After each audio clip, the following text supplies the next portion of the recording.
Welcome to a continuing special report on professional sports fixing in America on Interviewing the Legends with Ray Shasho. Hello, everyone. Welcome to a continuing special report expose on professional sports fixing in America on Interviewing the Legends. I'm your host, Ray Shasho. Brian Tuohy is the controversial author of the books The Fix is In, Larceny Games, Disaster Government, and A Season in the Abyss, Sports Gambling versus the NFL's Integrity. He is considered America's leading expert on game fixing in sports and is recognized as a scholarly authority by the United States Supreme Court. Seriously. He has written for Sports Illustrated, Vice Sports, Sports on Earth, and other publications while appearing as a guest on the likes of The Dan Patrick Show, Coast to Coast AM, Chris Meyer's Interview, Alex Jones, and has been a guest on over 200 different national and local radio programs and podcasts. Brian has spoken at Florida State U, the Walter Cronkite School of Journalism, and Arizona State University and Columbia College, Chicago. But despite all of these accomplishments, the national sports media, by and large, continue to ignore his work. I wonder why. Please welcome best-selling author, investigative journalist, and America's leading authority on game fixing in sports, Brian Tuohy, to Interviewing the Legends. Hello, Brian. Hey, how you doing, Ray? I'm doing good, man. I'm going to talk about the Super Bowl first, of course. Of course. And I'm going to give you my analysis first. Sure. First of all, 100% scripted. I mean, it's so freaking obvious. It's ridiculous. They made it look close, overtime. I knew all along Kansas City was going to win. I knew the 49ers were going to be in there. All the playoffs were definitely scripted. I'm a Baltimore Ravens fan, by the way. I think sense the anger. I think this whole Taylor Swift thing was a ploy, and I'll tell you why. Because they got a lot of women involved in watching the Super Bowl, and the Super Bowl they claim was the most popular Super Bowl ever watched, next to the Apollo landing on the moon. Now, if you go to social media, there's a lot of women KC fans that know nothing about football. I wonder why. You know, it's almost like they're watching The Bachelor. It's the same thing. Okay, that's my analysis. What do you think? Well, here's the thing. So the way I come at this is I don't believe any of the sports, the NFL, NBA, Major League Baseball. I don't believe they're scripted, front to back like professional wrestling is. Now, speaking, legally, there's really no difference between professional wrestling, WWE, and the NFL. I mean, they're both sports entertainment. They both can legally manipulate and outright fix the games that you are watching because that is their product. They own it. They can do what they want with it. There's no law that prevents them from doing this. But I don't think, like I said, I don't think every game's fixed. I don't think they have to fix every game. I think what happens in a case like the Super Bowl, you don't necessarily have to fix it for the Kansas City Chiefs to win. But if you basically say to the referees, look, we don't want you call holding on the Chiefs offensive line, and the Chiefs offensive line never got called for holding a single time in that game. And there are several instances on social media where you will see blatant outright holds and tackles by the offensive line, and yet not a flag is thrown. Then you have to start wondering, well, maybe the NFL said, we do want to side with Taylor Swift on this one, and they just give them a pass. And if you give the offensive line a pass to do those sorts of things with zero punishment, guess what? Patrick Mahomes is going to do very well. And Patrick Mahomes did very well. He had lanes to run in, lanes to throw in, and go figure, the Chiefs win the Super Bowl. And it's amazing, too. Of all the people Taylor Swift could hook up with, she hooks up with Travis Kelce, the Chiefs. And this happened way back in, what was it, like September, early October? Right. And go figure, out of all the players she could hook up with, out of all the teams she could match up with, it just so happened to be the Kansas City Chiefs, and they made it all the way to the Super Bowl. And gosh darn it, they won the Super Bowl. And people just think it's a giant coincidence. Yeah. I mean, I don't believe in coincidences when it's tied to literally billions of dollars. Right. Not only that, Kelsey's kind of a controversial figure. You saw him yelling at the coach, and he's kind of a mean guy. And he started an altercation with our guy from Baltimore, the kicker, Yeah, you know, that's that right. I forgot nobody about even that. talks about. And, Well, and Taylor the Swift has interesting had a thing lot of too. boyfriends. Well, and the interesting thing too is Travis Kelce kind of came out of thin air this year too, Yeah, in terms of being a corporate sports model, right? Because he's in exactly. the Pfizer ad, he's in the home State Farm ads, he's done a couple other commercials as well, and it's just out of the blue. I mean, he's a tight end. I mean, nobody cares about tight ends. Typically, nobody cares about tight ends, and yet somehow this guy's making national commercials all over the place, and he hooks up with Taylor Swift, and again, it all culminates in the Super Bowl, and people just think, "Oops, this just happened. What luck!" It's I think it's amazing how crazy. often. I think it's crazy how open he is. I mean, that they're going to throw to him, but you'd think he'd be And he, triple covered, but no, he's wide open well, and most of he's the a time. big, slow white guy, Yeah, right? I mean, right. he's not like he's 23 years old and sprinting downfield. I mean, I'm 50. I kind of feel like I could almost cover him.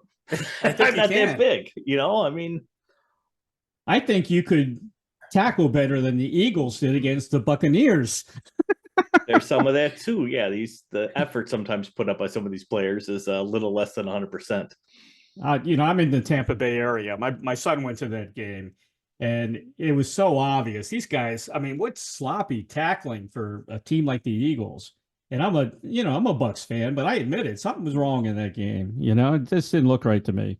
Well, and that to me is the whole thing about this is I think, because I get a lot of flack sometimes from people who say, well, you don't know the game. You don't understand the sport. You never played the sport. You don't know. And it's like, I've watched enough football games. And I think anybody who's a sports fan, whatever it is, if it's the NBA, Major League Baseball, the NFL, Mm-hmm. whatever sport it is, if you've watched enough of it, you've seen enough plays, you've seen enough penalties, you've seen enough of everything to start realizing something smells bad in certain Sure. games. And I think that's all it takes is if you get rid of your fan hat, if you take your fan hat off and look at this and go, look, the NFL was a like 12-13 billion dollars a year they make in revenue. And it's a corporate owned, business. And it's being funded by all the major media outlets. All the major networks literally fund the NFL and put their games on. Nobody does investigative reporting into the NFL because they literally fund the league. And you realize it's legal. There's no law that stops the league from fixing its own games. If you put all that together and then start watching these things with that mindset, this stuff jumps out at you. And you can't walk away and think, well, everything's just legitimate. You have to stop and go, what am I really consuming as a fan? Yeah. And that changes the way you think about it, all of it. Yep. Well, you were mentioning the advertising. What about Mahomes with State Farm Insurance? I mean, he's the spokesman now for State Farm. Was he Subway? Doesn't he do Subway ads? I don't know if he does Subway too. I think he did. Does. Yeah, you're right. So, I mean, he's another one that's everywhere. Brock Purdy, I didn't see any commercials of him. Debo, exactly. Samuels, no commercials. Nobody. Christian McCaffrey does show up. I think he's in the Lowe's commercial. Yeah. I think he's done one or two, but for the most part, they're not talked about in the same way. The old days, it was light beer for Miller. We had some cool people in that one. Yes. Well, I'm also pissed off. My daughter went to FSU, and we're FSU fans. And when they snubbed us from the playoffs, something was up there as well. I didn't think that could ever happen. Well, again, college football, college basketball, again, billions of dollars floating around. And, people don't think, or for some reason, I don't understand this. It seems like sports fans don't think that sort of money can corrupt sports. Like everything else can be corrupted, right? Government, definitely corrupted. Businesses, corrupted all over the place. Religion, enough money in religion, it's corrupted. Yet sports, fans, for whatever reason, think, well, it's just pure and good and wholesome and everything's wonderful with the world. And this sort of money can't influence selection processes like this. It can't influence who gets drafted, where they get drafted. It can't influence how the games are played, who wins the games, that sort of thing. That all occurs in some sort of safe bubble, according to sports fans. And if you actually do some research and look around, you realize, oh my God, there's corruption that's just rife in all of these entities and definitely are influencing things. And it's funny too, because even fans will look at like the Olympics and understand like certain things like that are corrupt. Right. But yet for some reason they hold sacred the NFL, the NCAA, Major League Baseball, and the rest. And it's like this stuff can't be touched, at least in the fans' minds. Yeah. But it's not a rational train of thought.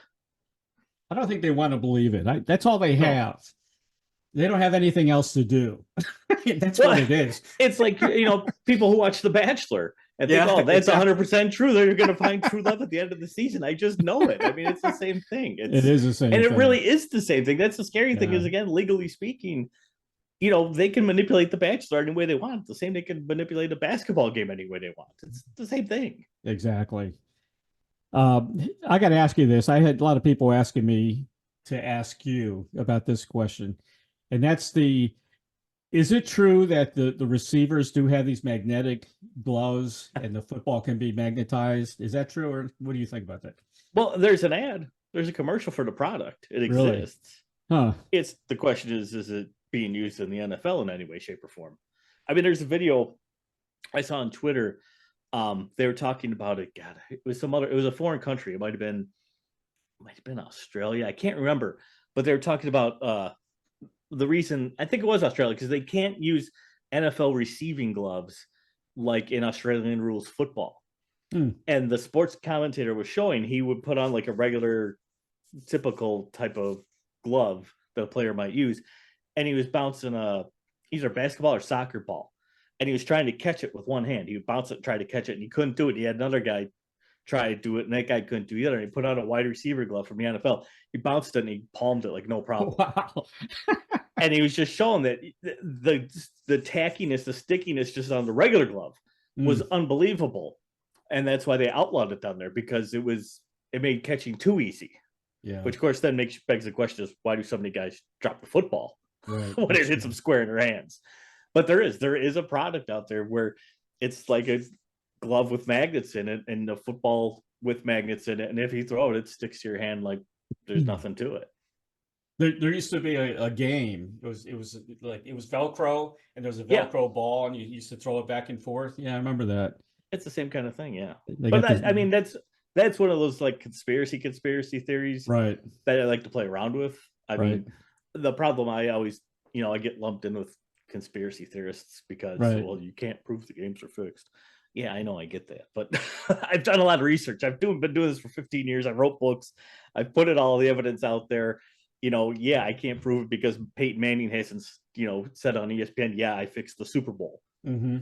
But outside of that, I think I've made a lot of proof and a lot of evidence available to people that they may never have thought of and considered. But yeah, the manga thing I like joking around with because it is something that I don't know, but I wouldn't rule it out. Because like I said, we talk about having magnets in the football and the goalposts being magnetized where they could potentially push or pull a ball in to be a good field goal or a wide right or whatever. Scientifically, it's probably possible. Yeah. Whether it's being done or not, I don't know. But would you put it past anybody? No. Remote control footballs, maybe, for field goal kickers. They got remote control golf balls. Yeah, that's right. So again, could they have do it in hockey pucks? Could they put it in basketballs? Yeah, that's true. Yeah. How can we catch the NFL red-handed? Is that possible? Can you, wire somebody, and is there anybody willing to do that? That's a good question. Now, see, I mean, from my research, what I found really interesting is I wound up on an FBI watch list. Okay. Mm-hmm. So when I wrote my book, Larceny Games, I basically made too many Freedom of Information Request acts for the FBI's, want, I guess, whatever. But yeah, they put me on a watch list. But what the FBI basically showed to me through their files was when they were heavily investigating games being fixed back in the 60s and 70s, they would get very credible information. They'd say, player A is working with this bookie, they're going to fix this game. Right. And they would be, and that's exactly what it seemed like it would happen. But the problem for the FBI is they couldn't get a wiretap in time. They couldn't get somebody wired up. But it was like a lot of times these guys would work on one or two games and then be done with each other, at least for the time being. Mm-hmm. And so the FBI couldn't get this information. But that would be the only type of evidence that you could get in this sort of situation to prove what's going on. Because, I mean, even if, like I said, if Tom Brady came out tomorrow and said, yeah, you know what, I was involved in the NFL all these years, and you know what, they fixed games left and right, I was involved in it, nobody would believe Tom. Everybody would line up against Tom Brady. Right. Because he'd have no evidence. Yeah. And he could even say, look, I'm Tom Brady. I'm telling you I did this. Nobody would believe him. So, who are you going to believe? Some, cornerback comes out, there was a guy from Tampa Bay, wasn't it? It was Dwight Jackson or Dwight Smith or something. He was on a Tampa radio show like 5 years ago, and he was laughing because he's like, "Oh yeah, this stuff's fixed all the time. It's totally scripted out. I can tell you who's going to win." Nobody believed him. Yep. Still don't believe him to this day, but he came out and said it. Well, we had Arian Foster came out. Benny Cunningham came out. Jerry Rice kind of came out talking about the issue, and Tim Brown. Yeah, when they sabotaged the Super Bowl. Ray Lewis, when the power went out, he definitely said that was not normal. Oh, for the power to go out. Not normal. That's right. A lot of questionable games. I would say I know why that's one of the things I know why, like, the power outage at Super Bowl was totally a staged thing. Right. Because it was one of those things where I was researching at the time national emergencies and continuity government programs.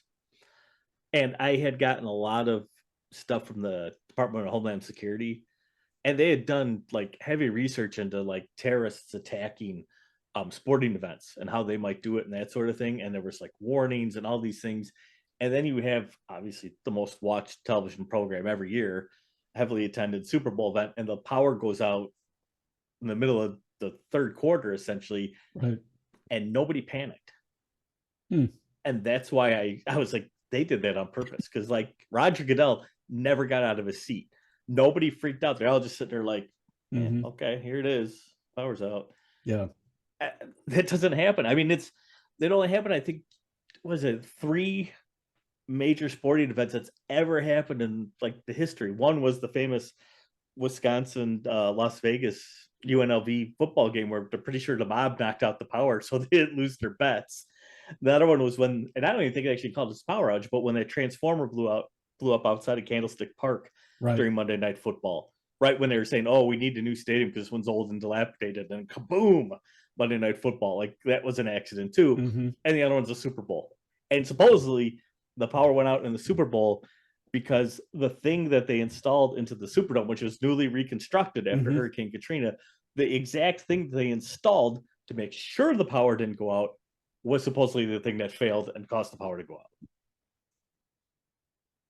Yeah, they've got backups, especially during the Super Bowl. I mean, everything is pre-tested, rehearsed, you know?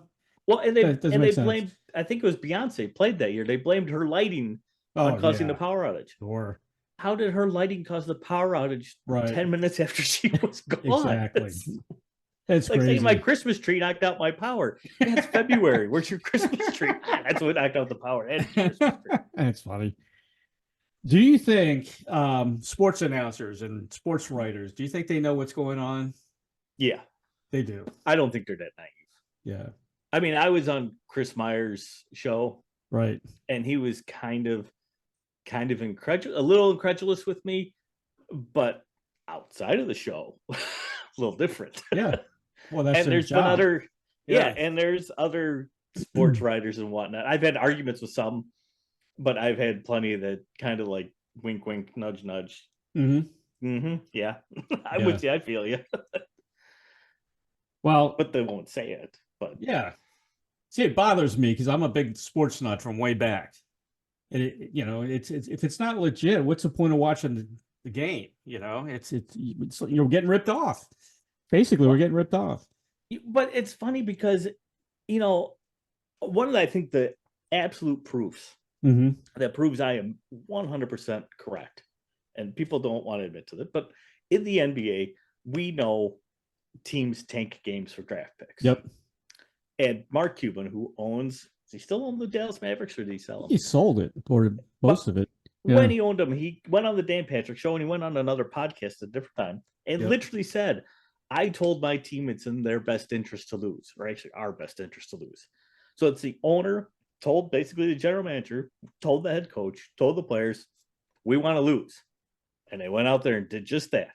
Now that is the exact definition of a fixed game. And yet the Mavericks lower ticket prices, give away free hot dogs, free parking, t-shirts, any of that stuff, or do they play full price for all of it? Right. And fans still pack the stadium to see them. Philadelphia 76ers did the same thing, I think, for 3 seasons. Called it the process. So you had high draft picks to build the championships team, which amazingly never happened. But that's exactly, I mean, it proves that these guys can literally fix games and get away with it. Yep. And people will pay full price to watch. Yeah. Well, one guy that got caught lived in my neighborhood, not far from here. Tim Donaghy, referee. Oh, yeah. Donaghy, yeah. Lakewood Ranch, which is 5 minutes from me here. Okay. For rigging basketball games. He got caught, and of course, he wrote books about it. Well, but he didn't get caught for fixing games. I mean, everybody thinks he does, but he never got. Right. He didn't get punished for that. He got basically in trouble and went to jail for gambling on games. Okay. And had the FBI not stumbled across that investigation through wiretap, right, which wasn't even a wiretap about them, it was a wiretap about mobsters in New York who happened to say we have an NBA referee in our back pocket, that was launched the whole investigation. He'd still be the referee in the NBA right now. Well, I got a quote by him. It says, "I usually knew which team was going to win based on which referees has been assigned to the game, their personalities, relationships they had with the players and coaches, the teams involved." And I don't know. Well, Donaghy said, and that's funny because the whole Donaghy thing broke right when my first book, The Fix Is In, was being written and it came out. So it's kind of weird. It was a weird coincidence. That is a coincidence. I'm like, glad this other stuff. That is a coincidence. Oh, he's here, by the way. No, I'm just kidding. But he said that the NBA wouldn't tell them we want whatever the Lakers to win, but they would send their daily updates and videos and whatnot to the referees that would say, we want you to look at this foul, we want you to make sure you enforce that foul, and you don't really have to enforce this. And they knew right away, well, if we do A and B and not C, that's going to favor the Lakers. So we know as referees, that's what the NBA wants. So that's what we'll go out there and do, because if we're one of the highest ranked referees, then we get the playoff assignments, we get the NBA finals assignments. That gives us more money and more credibility as an official. So the NBA didn't basically send a letter that says we want the Lakers to win. They did it in that subtle way, but everybody knew. Everybody knew what they were talking about. Yeah. But yet he comes out and says all that, and then all the pundits on ESPN and everywhere say, "Oh, he's full of it. He's a convicted criminal. You can't believe a word he's saying." Of course. Sure. Yeah. Okay. They want to keep their job. Exactly. You know. I tell you the truth. I suspected when I was a kid, when the Colts played the Jets, you know, being from Baltimore, heavily favored Baltimore Colts, wiping out everybody, and you got this AFC team come in there with Joe Namath saying, "We're going to win, I guarantee it." And then if you watch the footage of this game, you know, Earl Morrow, who was the MVP, I think, of that year, he was, yeah. For I don't know how many interceptions from inside the red zone. 3 or 4. You know? Oh my gosh. He had guys wide open, you know, didn't throw to him, you know. Bubba Smith came out and suspected there was something wrong with it. That game was definitely fixed. And then I talked to Dan Modea, who you've talked to, who I've had recently on the show, and he disagreed. He actually said that Rosenblum, who was, they say he betted against the Colts and possibly got murdered later on because he was a big gambler. He said he died in an accidental way, and he actually bet on the Colts. So I was surprised he came out and kind of said that, because I don't know. But Dan's not exactly a conspiracy theorist, right? And I don't like being necessarily labeled one. I look at myself more as a skeptic, right? Because I'm skeptical of what the NFL is selling me, what the NBA is selling me. But I mean, he wrote a whole book about Sirhan, where he presented all this evidence that kind of showed Sirhan didn't kill, you know, Bobby Kennedy. Well, he showed all this evidence that looked like Sirhan did kill Bobby Kennedy, and then he came out and basically flipped it. I mean, it was a really weird ending to his book. So he's not a conspiracy guy per se, but I mean, there was so much on the line in that game with the merger between the two leagues that the NFL, what was going to become the NFL, needed that game to go the Jets' way that day. Right. And like you say, I mean, you had, you know, Rosenblum, even if he bet on the Colts, which of course he should have been kicked out of the league for that alone. Sure. But had he bet on the Colts, he got paid $3 million like 2 years later. Right. to move the Colts from the NFL to the what became the AFC, which was the old AFL. So he got paid $3 million to switch leagues. He won Super Bowl V. His head coach, who was Don Shula, got paid heavily to go to the Dolphins. Still has the only undefeated season in NFL history in 1972. He won a Super Bowl. Earl Morrall, who by all accounts was probably the one behind really throwing that game, literally throwing that game with the interceptions and stuff, was the quarterback with the Colts when they won Super Bowl V 2 years later. Right. So, I mean, all the three main guys who were potentially involved in throwing that game all got rewarded immediately afterwards. Yeah. And, you could say, oh, well, again, show me the proof, but kind of proof's right there, right? Yeah, exactly. And if if the Jets didn't win that game, I don't think they were going to have a Super Bowl. I think that was going to be wiped out, what I understand. Oh, there's very real. I mean, that was actually the first year it was called the Super Bowl. Yeah. Before that was the AFL NFL championship game. But yeah, I mean, the Packers killed it in Super Bowl I, killed it in Super Bowl II. Say the Colts that year were literally one of the greatest teams in NFL history to this day. Right. Should have killed it in Super Bowl III and likely even Super Bowl IV between the Vikings and Chiefs. The Vikings were a heavily favored team, but yet they were the NFL representative. The Chiefs were the last AFL representative. I mean, it should have been 4 in a row for the NFL, but those two, Super Bowl III and Super Bowl IV, went the other way, and it changed really the course of the NFL's history and made it billions of dollars for all the owners. Yeah, Vince Lombardi said there's no way the Colts were going to lose. Impossible. Yeah. That's coming from Vince Lombardi. Well, everybody and their brother didn't think the Jets were going to win that game. Unbelievable. It makes me mad. It really does. What's going on with Gruden lately? I know he's in the news. What's happening? Is he going to make a comeback or? Yeah, well, if they don't want him to spill his guts, yeah. Okay. Right. I mean, if anybody knows somebody inside dirt on the NFL, it's him. Yeah. And I think I think there's a very good chance it could go to a trial. Mm-hmm. And if you go to a trial, a lot of stuff comes out in court. It's not going to be stuff the NFL necessarily wants people to hear about. I mean, Gruden basically was given a Super Bowl with the Buccaneers, like we talked about a little bit earlier with the one that was supposedly sabotaged by the Raiders, which was a highly questionable game that was clearly not a legitimate contest because the Buccaneers knew exactly what the Raiders were going to do before the Raiders even did it. And the Raiders completely changed their game plan like 72 hours before the game. Exactly. They sure did. And even Gruden was supposedly still in contact with Rich Gannon, who was the Raiders quarterback, like the week up to the Super Bowl. I mean, it's like he never left the Raiders yet. He was playing against them. I mean, everything was heavily in the Buccaneers' favor. There was no way they lost that game. Like I say, that was like a game that was rigged without the NFL having to step in to rig it. And I mean, so if Gruden knows, where the bodies are buried, basically, I don't think he's a guy you want in court.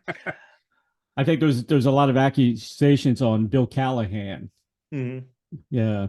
Well, he's the one who changed the game plan. I mean, the Raiders were all geeked up because they felt they had a strong offensive line that could easily run the ball. Yeah, exactly. And the Buccaneers had a weak defensive line. It's they were all light players. They thought they could shove them around and win the game. And instead, all of a sudden, the coach decides, we're going to pass it like crazy.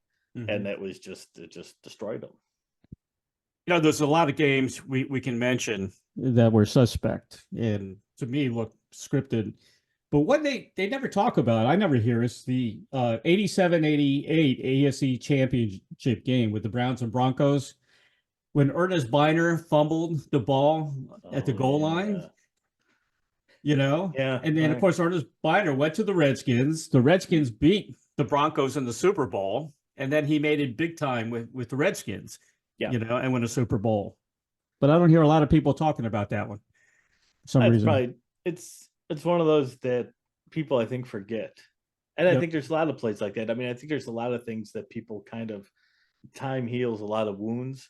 Yeah. And it also makes people forget a lot of things. I mean, even just a couple years ago when the Rams won the Super Bowl over the Bengals. I mean, people seem to forget that the referees kind of pushed the Rams downfield on that final drive to get them into the end zone and make sure they won that game. Because, I mean, the whole scenario, the whole storyline for that season was suddenly Matt Stafford, who nobody cared about in the Lions, gets traded to the Rams. Suddenly, it's future Hall of Famer Matt Stafford's on the Rams. It was like, Nobody ever called him future Hall of Famer Matt Stafford when he was on the Lions. Yeah. But now it's part of the story. Now the Rams have this ginormous $3 billion stadium, and they're in LA, and then suddenly they're, everybody in LA loves the Rams for some strange reason. Now Matt Stafford's on. I mean, the whole storyline was built around that and that game. Mm-hmm. And you really think the NFL is going to say, oh, well, the Bengals are going to come in here and win it? Yeah. No. Yeah. But people forget. I know. They just remember, oh, yeah, the Rams won. Yeah. Me and Dan, Dan's more of a, organized crime expert. Yeah. He's excellent at that. He's really good at that. And it's kind of a dangerous business too. All those years he's done that. Well, we talked about Edward DeBartolio Sr., who, of course, had ties with the mob and was allowed to own a team. Yeah. I mean, that's got to tell you right off the bat. I mean, he was involved with Traficante, Well, and the funny thing too is he also wanted to buy the Chicago White Sox, and even Major League Baseball of all people said, "Yeah, no, you're not, you're not good for us." But the NFL, yeah, welcome to write in. But I mean, that goes to show you too, when Major League Baseball is saying, no, yeah, it's a big question. But I mean, all the old owners, I mean, the Mara family, which owns the Giants to today, who was the original? Was it Wellington Mara? Was the original, the founder of the Giants? Right. He was a bookmaker. He was a bookie. He helped start the NFL. I mean, the Bidwells, which still own the Arizona Cardinals to this day, they were associates with Al Capone back in Chicago, and they were Chicago Cardinals. Right. Rooney was a known horse player and gambler, heavy gambler, when he bought the Steelers back in the day. I mean, these guys are not exactly clean, upstanding citizens who started the NFL, and their family still owns into the league to this day. Yeah. So I mean, there's definitely ties. Yep. It's not going away because gambling's getting bigger than ever. Oh God, it's huge. Well, and I think it's good on one level, because I think it should be legalized. I think people, if you want to gamble, go ahead and gamble. I'm not going to stop you if you go nuts. And I think there should be oversight over the gambling, which hopefully would come. Although you may be treating one organized crime for another. It used to be all mob controlled, and now it's all corporate controlled. Like Vegas now. Yeah, exactly. Yeah, I mean, it's crime in another. Yeah. Now it's white collar crime, I guess, Right. instead of organized crime. Yeah. But the problem I find with it is because the NFL and all the leagues used to be so against gambling, sports gambling, and then became legalized, and they did a complete 180 on it all because now they could profit from it. To me, it's scary because it's watching the sports is not like it was even just 5 years ago. Now it's become like everybody's living room is like their own little sports book. Yep. And all the broadcasts are almost tailored toward sports gambling. All the pregame, postgame, is this injury? How does it affect the point spread? Does the weather? How does it affect the point spread? Who you betting on? Who you taking? And it's just totally changed the coverage of how the sports are covered. And the sad thing is I mean, someone older like me, I see it for what it is. Someone who's 18, 19 years old, no, somebody who's even younger, they're not going to know any difference at all. Right. And we're just going to create a whole generation of probably young men who have serious gambling problems and ring up serious gambling debts because it's so normalized. And it's like that's the only way you can enjoy the game now is betting on it. I told Dan, yeah, you're right. Because I told Dan my son has been gambling now for a while. He doesn't have a problem with it, but he loves to do it. And he does it right from his phone through the Hard Rock. Florida's legal now with sports betting. And he does these parlays. And that's why you don't need to really fix a game, by the score, because there's so many other ways to bet. You bet on 200 yards the quarterback's going to get, or, there's so many different ways. You don't really have to fix the score. That's what I'm saying. No, and that's the scary thing is, and it's not talked about at all here in the United States, but outside the United States, what this is called, it's called spot fixing. Right. And they have instances upon instances of it happening in Europe and elsewhere around the world where, like you said, they don't fix the final score. They just fix one event within the game. So like in a tennis match, which is heavily fixed for gambling purposes, they may say, we want you to lose the second game of the second set. You can win the match, but Yeah. you lose that second game of the second set no matter what, because we're going to bet heavily against you on that. Right. You lose it, we're going to clean up as gamblers, and nobody will probably notice what's going on. Yeah. And they do that. They, in soccer, they'll fix like how many quarter kicks there are, how many penalties, or who has the first penalty. And now you get it here in the United States, and you have it, you can bet almost on every pitch in baseball. Right. So who's to say you don't tell the pitcher, hey, look, again, don't lose the game, but we want you to throw on the 9th and 12th pitches of the game. Make sure you throw a ball. I mean, it's something that simple. Throw it over the catcher's head, whatever. We don't care. As long as the guy doesn't swing and get a strike, we're going to clean up. And that's where it gets frightening, is because that's the sort of thing that nobody's looking for, nobody's monitoring for, nobody's going to pick up on, and it could happen all the time. See, I'm almost okay with that. as long as it doesn't affect the score, Well, if they don't touch the score, and you can bet on this guy, I don't know, it's going to get 200 yards, and if he's got to be under 200 yards, but he still wins the game. I'm okay with that, No, that's just don't touch the score. Leave the score alone. Let him play. That kind of thing. But like you said, that's the thing that I just find really amazed at, that nobody seems to even contemplate that that's a possibility. Yeah, I mean, I think the whole thing that even if you take out the whole conspiracy theory of games being fixed for like entertainment purposes, right? Nobody even seems really right now to take the fact that fixing games for gambling purposes is a thing, because the NFL says, well, 100 years it's never happened. Major League Baseball says it's been 100 years since it's happened now. Yep. Really? You really believe that? Yeah. I mean, it's okay. No one's obviously, been arrested or convicted of doing it. Right. But you really think that no game has ever been touched? I mean, you had Dan on. I mean, Dan had a list at one point of like 77, 80 games that he knew was fixed. Right. He basically can't approve or fixed. And nobody wanted to listen to him. And that his book was written, like in the mid 80s. So what's happened since then? No, organized crime actually told him they were fixed. Yeah. So, Well, I mean, the one guy goes around, his name's Michael Francaise. Yep. I was just going to mention him. Yeah. And he talks about him fixing games all the time. Exactly. And now the part that I find funny about it is because, again, the NFL says, okay, this never happened. Right. Major League Baseball says it never happened. And yet they hired him to do a training video with the FBI to talk about how he fixed games. Now, I know this because I have this video. Right. So why would you hire a guy who's lying to make this video? Or would you maybe hire a guy who knows exactly what he's talking about to make this video? Right. Right? Yeah. So if he's telling the truth, that means the leagues, again, are lying to everybody. I think the FBI wants the inside scoop so they can bet. Well, there's questions about that too. I mean, they knew, you never know. They knew some of the stuff that was going on ahead of time. It's exactly. I wouldn't put it past some of these agents. Sure. I know. Well, Dan does not want Pete Rose in the Hall of Fame, and he says he should be banished from baseball forever. I totally disagree. Oh, I really do. I think Pete Rose, he earned it. He was an incredible baseball player. And if you're going to throw away gambling all over sports, let him go. Let him be in the Hall of Fame. That's my opinion. What was Dan's argument in a nutshell? He didn't. I guess he was glad that baseball kind of policed Pete Rose. Okay.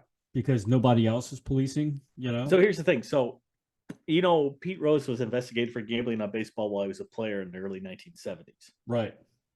So had they busted him, because he probably was gambling as a player back in the 1970s, he never would have broken Ty Cobb's record. He wouldn't be the hit king. He would be just a guy. Right. So he should have been kicked out of the league well before any of that happened. Okay. So my argument one, he never would have broke the record if they caught him when they should have. Right. Now, when he became manager and he got busted for gambling, and then everybody says, well, he just bet on the Reds, right? Who cares? He's betting on his own team. Right. That's a big deal. Well, here's what Pete Rose would do. So Pete Rose, let's say they were playing a 3-game series against whatever, the Cardinals. Okay. Pete Rose would bet on game one on his Reds. And then he would do whatever he could as a manager to ensure they won that game.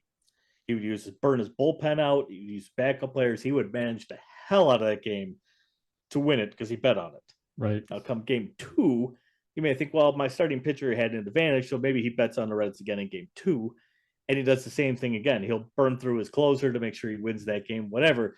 Now, game 3, he's like, oh, my team's tired. Mm-hmm. We're not going to win this game. So he doesn't bet on that game. Okay. So he manipulated game 1 to win because he bet on it. He manipulated game 2 to win because he bet on it. Mm-hmm. He, in a way, manipulated game 3 because he didn't bet on it. Right. And at the same time, he's providing inside information to his bookie, who's spreading that to every other bookie in the United States he's betting on, because he knows Pete Rose is betting on this game and this game, but not this game. So guess which games we should bet on the Reds and which games we shouldn't bet on the Reds. So Rose was kind of fixing games as it was, and he was providing inside information, and he should have been kicked out of baseball probably, at least 15 years before he was. Mm-hmm. In my opinion, I agree with Dan. That guy should nowhere be anywhere near the Hall of Fame. Not even with an Astra, No. He was such a great player, though. I got to see Pete in the World Series against the Orioles, 1970. I saw him play many times. He was Charlie Hustle. He was a really good player. Yeah, I can't deny that. He's also kind of a jerk. But well, I met him a couple of times, and he was Did you? pretty nice. Yeah. See, I hold a grudge against him since probably I was about 8-9 years old. Really? Why? What did he do? I remember going to a baseball card show to get his autograph. And he was sitting at the table, literally not even looking at whoever's coming up to get autographs, talking to whoever's next to him. That's like, what it's all grabbing the card, about. signing it, and literally like flipping it back to the kid, like, yeah, here. That's what it's all about. Yeah. Like, well, that does kind of. I heard the stories about Reggie Jackson too.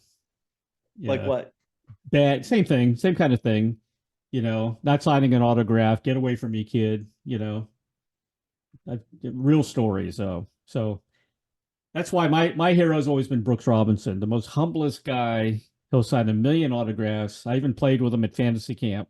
Yeah, I got Brooks Robinson's autograph, like literally sitting. Right he would sign. I got it thousands. as a kid. Yeah, good guy. I mean, that's what a ball player's all about. Yeah. My claim to fame, though, I spent 2 hours with Ted Williams. Really? Yeah. Just his head or the whole guy? Oh, geez. I got a funny story about that too, by the way. Yeah, it's terrible. I had business in DC, retail electronics. We were at the JW Marriott Hotel lobby, and he walks in. He's a big electronics buff. Had his camera with him. I showed him how to work his camera. He came back, bought a couple of shortwave radios for me, and spent 2 hours with me.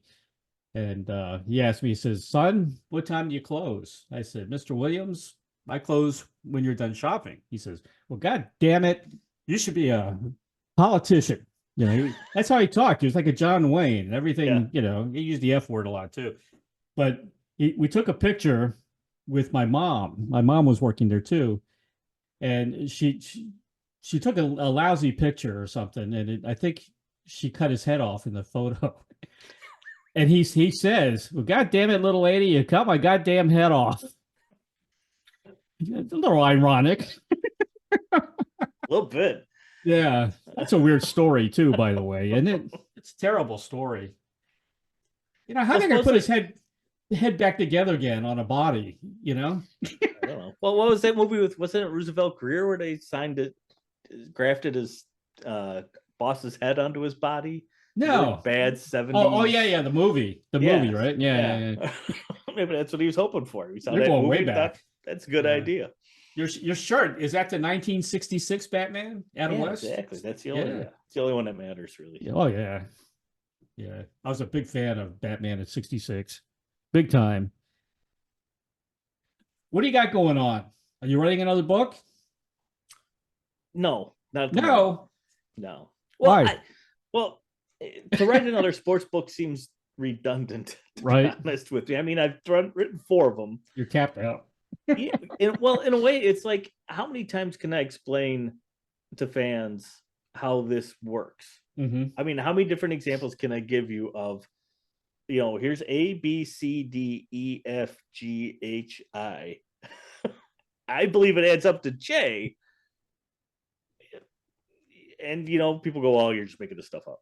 You're a conspiracy theorist. You don't know what you're talking about. You don't know football. You don't understand basketball. Blah, blah, blah.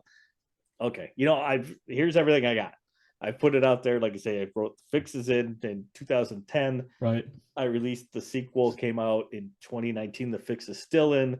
I wrote the book with all the FBI evidence that wound me up on the FBI watch list. I can't do much more for sports at this point. Yeah. Either you're going to believe what I have to say or you're going to reject it and live in your own little reality. Right. I can't do much more for you. I tell you one thing, social media is on fire with this now. It's really getting out there more than ever, you know? And I hate to pat myself on the back, but I really think I kind of spurred that on. Right.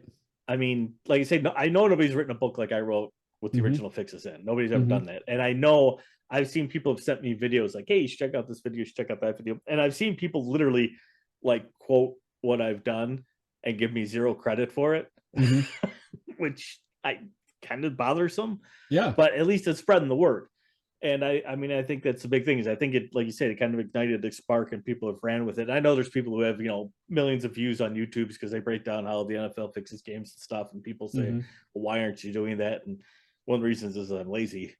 And two, I'm kind of, like I say, I'm kind of done in a way with it because I can't, how many examples do you need? How many times do you need people to say that to you? I mean, how much of that content can you watch? Once you get that mindset and understand this is possible, it's legal. Like this, I always tell people, look, if McDonald's found an ingredient that it could stick into a hamburger and it's FDA approved ingredient, so it's perfectly legal for them to stick it in their hamburger, but it's going to make their hamburger taste better. In fact, it's going to make it taste better every time you take a bite of it. Right. McDonald's is sticking that in a hamburger tomorrow, and they're going to sell as many hamburgers as they can. That's what the NFL can do. They can manipulate these games as you watch them to make them more entertaining, to get you to watch all the way to the fourth quarter, to the final gun, into overtime, as we saw in the Super Bowl. Exactly. And they can do that perfectly legally.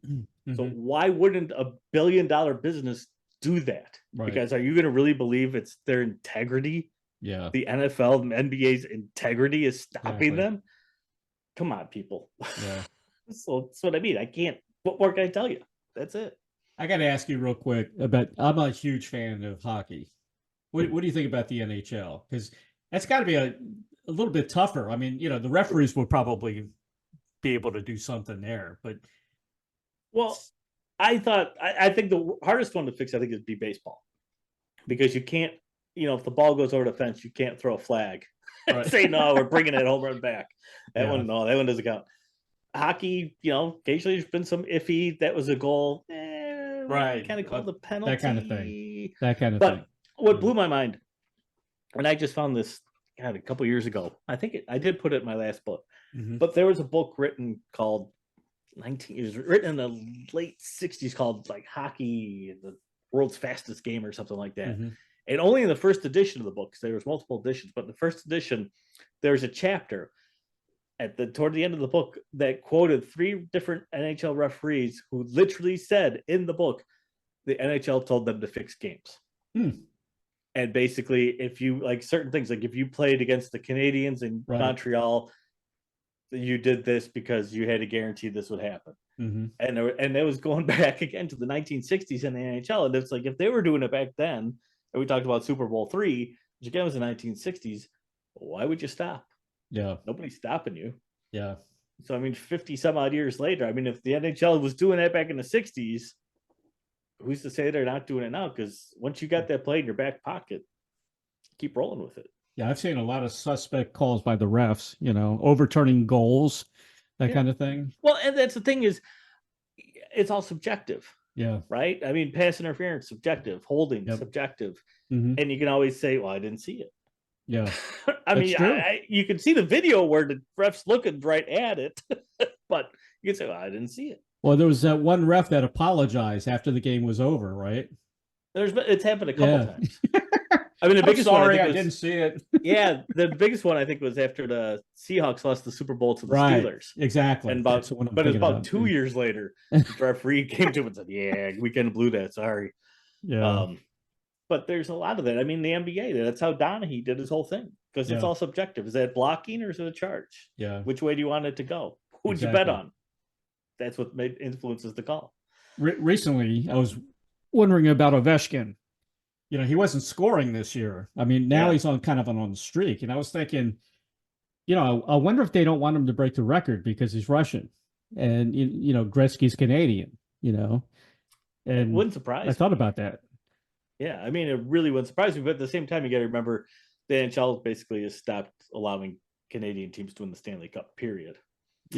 So That's kind of strange too, isn't it? Well, I mean, and it's been a long time. And I think a lot of it is they're building up. A lot of it had to do, in my opinion, with building up fan bases in Southern United States. Right. Because, I mean, the Minnesota North Stars never won anything, became the Dallas Stars to win the Stanley Cup. The Hartford Whalers never did anything. They become the Carolina Hurricanes. They win the Stanley Cup. Quebec Nordiques never did anything. They moved to Colorado. They win the Stanley Cup. You know, suddenly you have the Tampa Bay Lightning winning the Stanley Cup. I mean, all these Southern teams suddenly, woo, they blow up. Yeah. And is that luck? Or is that just good business for the NHL to expand their fan base? Because you know what?